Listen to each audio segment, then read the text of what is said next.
아멘. 오늘 우리에게 주신 하나님의 말씀 누가복음 17장 20절, 21절 두 절 말씀을 같이 보겠습니다.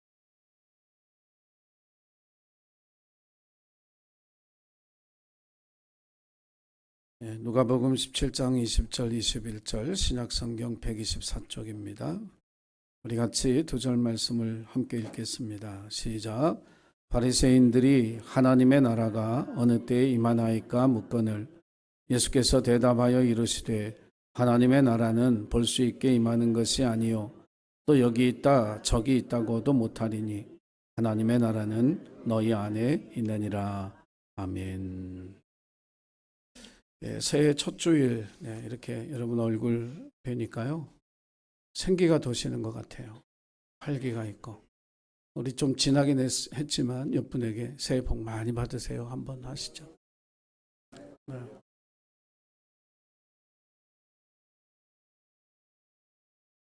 네. 올해 나면 정말 항상 서로 만나면 사랑한다고 얘기해주고 또 축복한다고 얘기해주고 잘했다고 얘기해주시고 걱정 말라고 얘기해주시고 좋은 이야기들 아끼지 말고 많이 나누는 한 해가 되기를 간절히 소원합니다. 우리 안에 있는 하나님 나라, 오늘 1월 달의 설교의 주제가 하나님 나라입니다. 이 주제를 선택하게 된 이유는 작년에 필리핀 교사 세미나에 가면서 저는 비행기 안에서 책이 그렇게 잘 읽혀요. 그래서 꼭 3권을 가지고 가서 갈 때 2권, 올 때 1권 이렇게 읽고 오는데 첫 번째 읽었던 책이 교회의 재발견이라는 책이었습니다. 그 책은 이제 코로나 시대를 맞이해서 교회가 과연 이 세상에 계속 지속될 수 있을까? 이런 질문을 던지면서 100년 후, 200년 후에도 영향력이 있는 그런 주님의 교회로 남으려면 어떻게 해야 할까? 이 질문을 던지더라고요. 근데 그 질문에 대한 답이 100년 후, 200년 후에도 지속 가능한 교회가 되려면 하나님 나라를 닮은 교회가 돼야 된다. 어떤 프로그램이 좋은 교회가 아니고 성도가 많이 모이는 그런 교회가 아니라 어떤 교회든지 지속 가능한 교회가 되려면 하나님 나라를 닮아야 된다. 제가 그 이야기를 이렇게 듣고 읽으면서 그래야 되겠다. 그래서 올해는 우리 임원들하고 같이 그 책을 같이 읽으려고 그래요.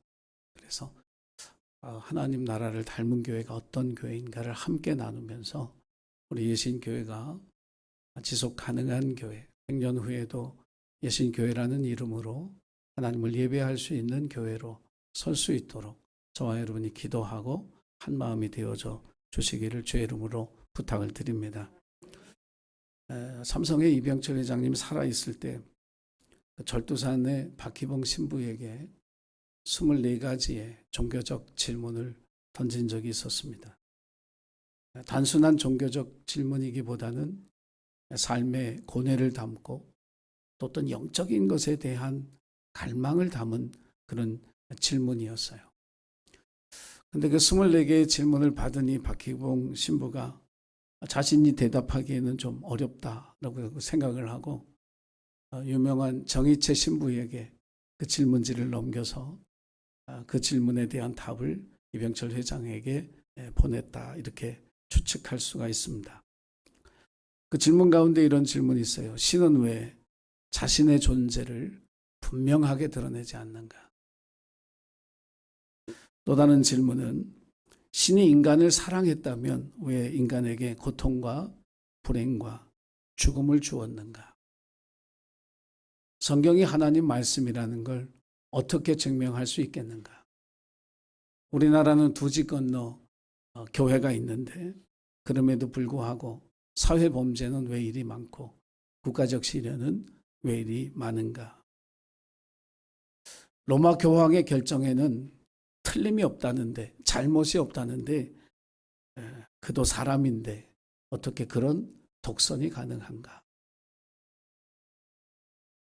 질문이 마음에 안 드는 것 같아요. 아마 대답이 마음에 들었으면 교회 다녔을 텐데 가톨릭이 됐건 뭐 개신교가 됐건 신앙을 가졌을지 모르는데 이 24가지 질문에 대한 그 대답이 아마 이병철 회장의 마음엔 좀 뭔가 부족했지 않았나 하는 그런 생각을 하게 됩니다. 47년 전에, 한 50년 전에 있었던 그런 일인데요. 한국 최고의 재벌에게도 종교적 질문, 영적인 관심이 있었다라는 사실을 이야기해 주는 그런 예화입니다. 근데 요즘은 그런 관심들이 별로 없습니다. 세상 사람들이 생각하기에는 세상 사람들이 사는 세상이 하나 있고 종교를 가진 사람들이 살아가는 세상이 하나 이렇게 별도로 있는 것처럼, 그래서 어디는 그냥 너희들은 그 세상에서 살아, 우리는 이 세상에서 살 테니까. 종교적 관심, 영적인 관심, 정신적인 가치, 영적인 가치에 대한 무관심의 시대를 저와 여러분이 살고 있습니다. 현실을 사는 데 있어서 현실이 가장 중요한데 그 가장 중요한 현실을 살아가는데 돈이라는 가치만 가지고 있으면 어떻게든지 그 현실을 살아낼 수 있으니까 정신적이고 영적인 것에 대한 관심과 가치의 중요성을 모른 채 살아가는 거죠. 근데 이런 경향이 교회에도 이렇게 슬그머니 들어와 있습니다. 많은 그리스도인들이 하나님 믿고 그리고 예배를 드리고 기도하고 신앙생활을 하지만 정말 하나님 앞에 갈망하는 기도로 살아가는 성도가 얼마나 될까? 말씀에 목말라서 말씀을 펼쳐 읽고 그 말씀이 주는 그 은혜를 가지고 어떻게든 하루를 또 한 달을 살아가려고 애를 쓰는 그런 간절함으로 기도하고 갈망으로 말씀을 읽는 그런 그리스도인들이 많지 않은 그런 시대를 살아갑니다. 어쩌면 하나님 나라도요, 여러분 관심이 없을지 모르겠어요. 그런데 이 땅에 교회가 계속되어져야 한다고 믿는다면, 우리가 그 교회를 이어가는 사람이 되기를 원한다면 여러분 하나님 나라에 대한 관심을 가져야 하고 이 교회가 어떻게 지속 가능할 것인가에 대한 질문을 목사만 갖는 것이 아니라 여러분도 함께 가지면서 하나님께서 우리에게 주시는 지혜를 통해서 하나님 나라를 배워가는 저와 여러분이 되기를 주의 이름으로 부탁을 드립니다. 바리새인들이 예수님에게 나와서 물었습니다. 하나님 나라가 언제 임합니까? 근데 질문 자체가 틀렸어요. 왜냐하면 때를 물었거든요. 질문이 바로 됐더라면 이렇게 물었어야죠. 주여, 하나님의 나라는 어떤 나라입니까? 그 대답을 듣고 난 다음에 그러면 그 나라가 언제 임하겠습니까? 이렇게 물었다면 좋았을 텐데 하나님의 나라가 언제 임합니까? 때를 물었단 말이에요. 여러분, 때를 물으면 다 이단입니다. 1992년 10월 28일 휴거된다고 생중계 했었습니다. 다미선교회 이장님 목사. 마포인가 어디에 거기 막 그래서 거기서 뭐 사람들 뭐 저기 직장 버리고 가정 버리고 막 거기 들어가 가지고 난리치던 그 모습을 텔레비전 중계로 사람들이 봤어요. 근데 휴가 안 됐거든요. 저 10월 24일 날 결혼하고요. 신혼여행 가서 집사람하고 내일 아침에 나 없으면 휴가된 줄 알아. 그런 농담하고 그 밤에 신혼여행 가서 얘기했는데 일어나지 않았죠. 당연해요. 왜 그러냐면 시기를 안다라고 하는 건 지가 하나님이다 그 얘기거든요. 마태복음 24장 36절 말씀 우리 한번 읽어보겠습니다. 자, 시작. 그러나 그날과 그때는 아무도 모르나니 하늘의 천사들도 아들도 모르고 오직 아버지만 아시느니라. 그러니까 그날 종말론 가지고 얘기하는 모든 사람들, 언제 종말이 온다, 언제 휴거될 것이다, 이 얘기하는 사람들 다 자기가 하나님이라는 거예요. 여기에 현혹되어지면 안 됩니다. 신천지든 하나님의 교회도 다 포장은 그럴듯하지만 속내로 들어가면 자기가 하나님이라는 얘기하는 거거든요. 종말론 가지고 사람들 두렵게 만들고 위협하고 있는 거거든요. 여러분, 종말의 때, 이 세상의 마지막 때는 그리스도인들에게 있어서는 잔칫날이에요. 주님 오시는 날이니까. 두려워할 거 하나 없어요. 무서워할 이유가 뭐가 있어요? 주님 오시는데. 우리가 그렇게 바라고 원하던 그 주님을 우리가 맞이하는데 그날이 왜 두렵겠어요? 왜 무섭겠어요? 그게 언제든지 우리에게 주신 힘과 지혜와 능력이 있는 은사가 있는 동안 주님 오실 때까지 우리는 최선 다해서 믿음 생활하면 되는 거예요. 그러다 주님 오시면 맞이하면 되는 거. 그게 두려워할 날이 아니라고 하는 사실을 저와 여러분이 기억해야 할 줄로 믿습니다. 질문은 틀렸지만 질문에 나오는 단어 하나는 참 귀한 거예요. 임한다는 거예요. 하나님 나라가 언제 임하겠습니까? NIV 영어 성경은 would come, 오는 걸로 이렇게 해석을 했는데 이게 이제 헬라어로 보면 엘데토헤 바실리아 수예요.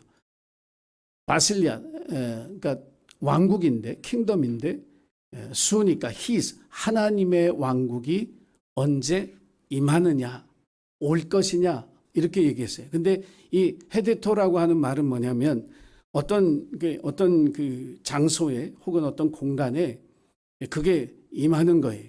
그러니까 하나님 나라가 새롭게 오는 게 아니고 그 공간 안에 오는 거예요. 어떤 그릇에 뭔가 채워져 있으면, 다만 우리가 어떤 뭐 그릇 같은 데에 뭐가 있으면 새로운 걸 담기 위해서 그걸 어떻게 해야 돼요? 버려야 되잖아요. 버리고 난 다음에 그 새로운 것을 담는 것처럼 하나님 나라가 임한다라고 하는 말의 의미는 뭐냐면 원래 있던 것이 비워지고 그 자리를 하나님의 나라로 채운다, 이런 뜻이 있는 거예요. 그래서 하나님 나라가 임한다? 그러면 전제는 원래 있던 것을 비워야 된다라고 하는 거죠. 여러분, 하나님 나라의 속성이 뭐냐면 어떤 나라든지 통치자가 있거든요. 그러니까 하나님 나라가 임한다라고 하는 말은 그 전제가 뭐냐? 통치자가 바뀐다는 뜻입니다. 지배자가 바뀐다는 거예요. 근데 세상에서 이게 환영을 받을 일이 아니죠. 헤롯 왕에게 동방 박사들이 가서 유대인의 새 왕이 났다고 하니까 헤롯 왕이 박사들이 돌아간 뒤에 베들레헴 지경에 2살 이하의 어린애들 다 죽이잖아요. 자기 자리를 놓고 싶은 게 아니거든요. 예수님의 나라가 왔다고 해서 헤롯 왕이 당신이 이제 왕이시니까 나는 물러나겠소, 이렇게 할 리가 없죠. 빌라도 총독이 이제 하나님의 나라가 왔으니까 당신이 지배자니까 나는 로마로 돌아가겠소, 이럴 리가 없죠. 충돌하게 돼 있거든요.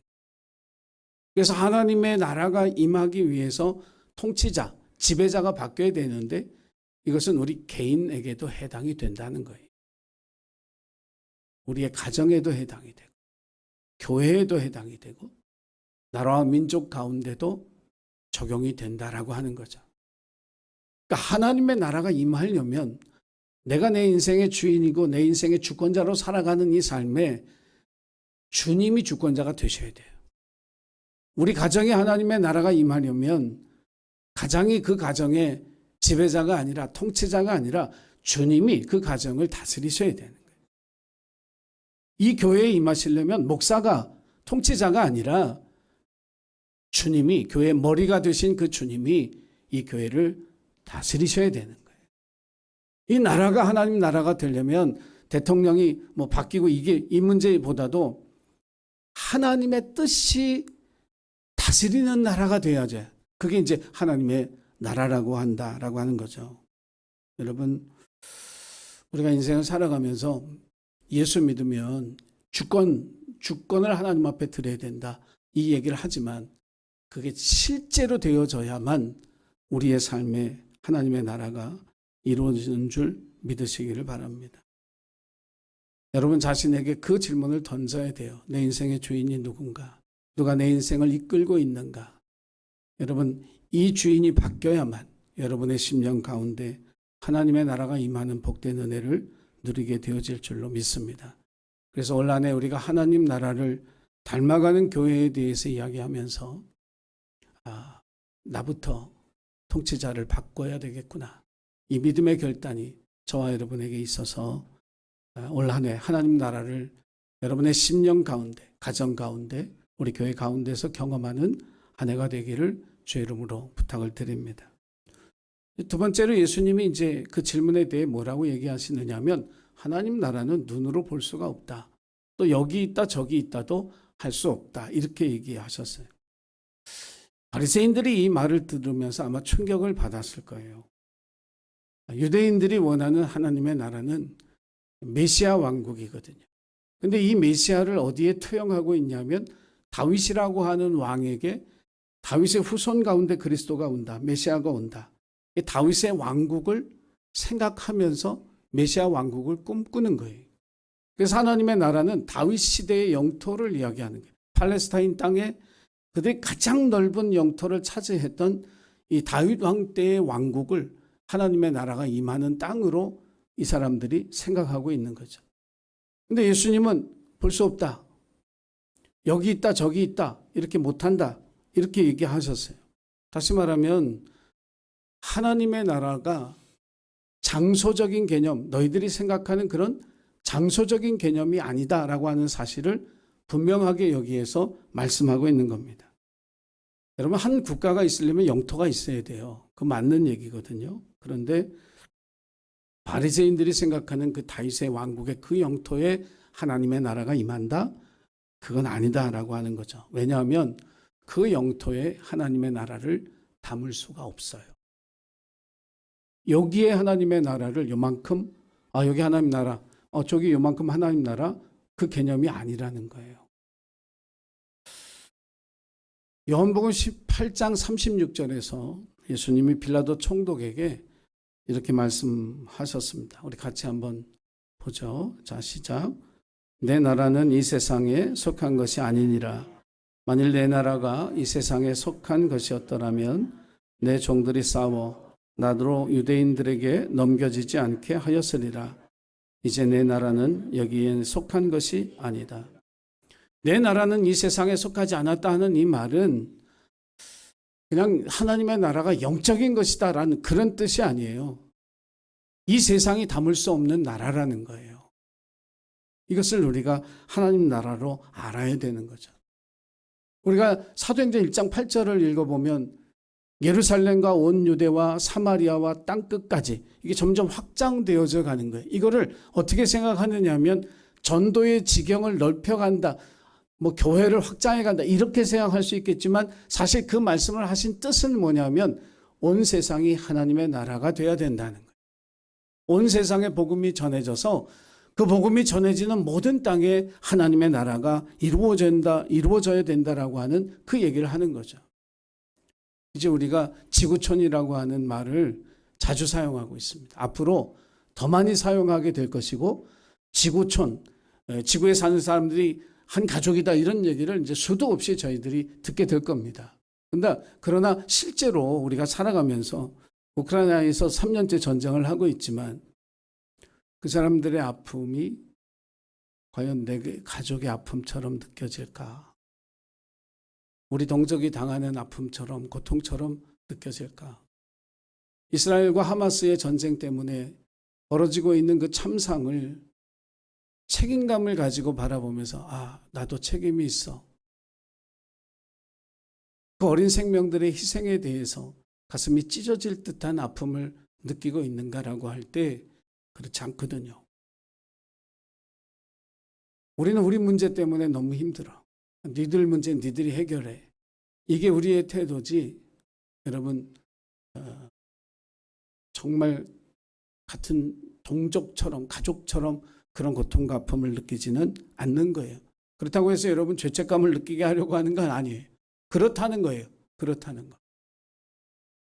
그런 생각을 해보세요. 지구촌 한 가족이다. 근데 한 가족이 저기서 일어나는 일은 니들 고통이니까 니들이 알아서 해결해.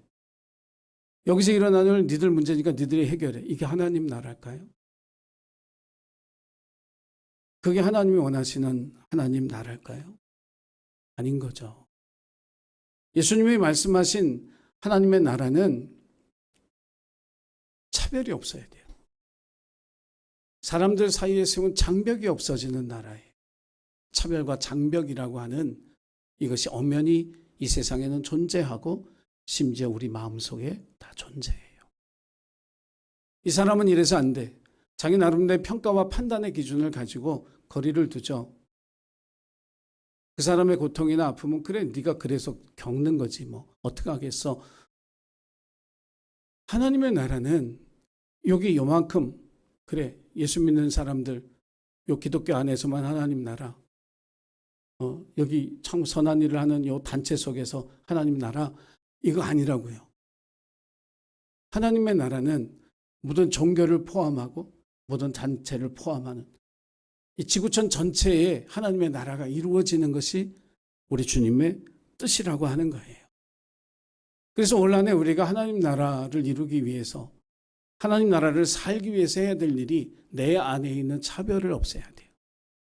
다른 사람을 바라볼 때, 어떤 일을 바라볼 때 우리 마음속에 이미 편 갈라서 한쪽에서 벽을 딱 쌓고 이거는 넘어갈 수 없는 거야. 이런 태도를 가지고는 하나님 나라가 올 수가 없는 거예요. 하나님 나라가 우리에게 와야 되는데 올 수가 없는 상태를 우리 스스로가 만들고 있다라고 하는 거죠. 여러분, 굉장히 어려운 일이죠. 저도 갖고 있으니까. 그런 사람에 대한 차별, 또 어떤 장벽 갖고 있거든요. 그런데 이것을 무너뜨려야만, 이것을 없애야만 하나님 나라가 와요. 그러면 그 나라를 누리고 그 나라 안에 살아가는 놀라운 기쁨을 저와 여러분이 이 한 해 동안 반드시 맛보게 되어질 줄 믿습니다. 그래서 두 가지를 해야 돼요. 저희가 통치자를 바꾸는 거하고 차별과 장벽을 무너뜨리는 일. 예수님 십자가의 죽음으로 중간에 막힌 담을 헐었는데 사람들은 자꾸 그 담을 쌓고 살거든요. 주님이 하신 일을 거꾸로 하는 거예요. 그렇게 해서는 안 된다. 하나님 나라가 오게 할 수가 없다. 그래서 저와 여러분이 올 한 해에 통치자를 바꾸는 것과 차별과 장벽을 무너뜨리는 이 두 일을 여러분 반드시 결단해서 행하심으로 하나님 나라를 오게 하는 그런 저와 여러분이 되기를 주의 이름으로 부탁을 드립니다. 예수님이 하신 말씀에 우리 이제 올해의 주제 성구이기도 하지만 하나님 나라는 너희 안에 있다라고 할 때 전체 사는 인이 아니에요. among us죠. among us. 우리 사이에 있다라고 하는 말이에요. 자, 하나님 나라는 죽어서 가는 천국이 아니고요. 저 하늘 위에 있는 나라가 아니라 우리의 삶의 자리에 오는 나라예요. 이것부터 우리 하나님 나라의 개념을 바꾸고 이것이 우리 사이에서 경험되어지고 우리 사이에서 체험되어지는 그런 나라다라고 하는 그 사실을 저와 여러분이 깨닫기를 간절히 부탁을 드립니다. 목회하면서 많은 교회들을 이렇게 보면서 배운 그런 교회들이 있죠. 정말 좋은 교회다. 정말 멋진 교회다. 이렇게 생각했던 그런 교회들. 선한목자교회 유기성 목사님 같은 또 부산의 그 유명한 수영로 교회 정필도 목사님. 제가 참 좋아하고 배우기를 사모했던 사랑의 교회 옥하는 목사님.